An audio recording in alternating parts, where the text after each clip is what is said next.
káàbọ̀ sí abala fun fact gbogbo ẹ̀yin olólùfẹ́ ìmọ̀mọ̀ níbikíbi tí ẹ bá ti ń wò mí. Yálà lórí ìtàkùn ayélujára ni ẹ̀rọ amóhùnmáwòrán tàbí ẹ̀rọ ìbánisọ̀rọ̀. Èmi àwọn ayé náà ni Orente yín. Fáńgẹ̀ tí ò kàn wọ́n Láńlé Oní Story. Lórí ètò tèmi mo fẹ́ sọ̀rọ̀ nípa oríṣiríṣi àkọọ́lẹ̀ iṣẹ́ orúkọ. Ọ̀pọ̀lọpọ̀ àwọn èèyàn ní ọmọ orúkọ tí à ń pe àwọn iṣẹ́ míì mọ̀ ní èdè Yorùbá.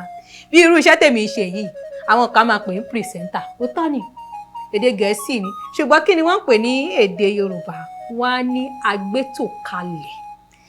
Ẹlòmíràn kò mọ̀ kán tán ń pe hairdresser mọ̀ ní èdè Yorùbá. Hairdresser. Kí là ń pe hairdresser?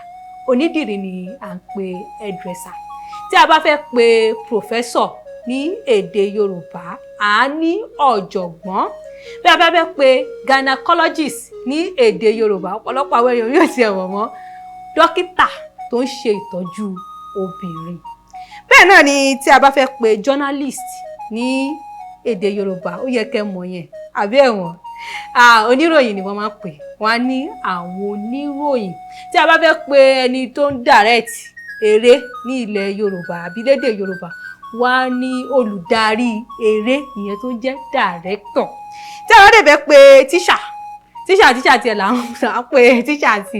Èmi gan nígbà mi ò máa ń sápà mi lórí pé olùkọ́ ni à ń pe tíṣà ní èdè Yorùbá. Tí a bá fẹ́ pe judge, adájọ́ la máa ń pè wọ́n. Bẹ́ẹ̀ ni tí a bá fẹ́ pe lọ́ọ̀yà, wọ́n á ní agbẹjọ́rò. Ó yẹ wá bá mi tẹ̀ sí orí àtẹ̀jíṣẹ́. Iṣẹ́ wo ni ẹ̀ ń ṣe àti orúkọ tó ń pe iṣẹ́ náà ní èdè Yorùbá? Mo ò ní èdè Gẹ̀ẹ́sì o. Ètò náà wá ní ju báyìí lọ torí pé kí ni ṣókí ni ọbẹ̀ oge. Mo lérò pé ẹ gbádùn ètò tèmi. Orúkọ tèmi ò yí padà. Èmi ni ọmọ yín, Orente yín. Fáńgẹ̀ tí ò kàn wọ́n Láńlé Oní Story. Wọ́n á fi àsìkò yìí kí gbogbo ẹ̀ lólùfẹ́ mi mọ̀ pé ó dàbọ̀. Ẹ bá wa ká lọ ká jọ gbádùn.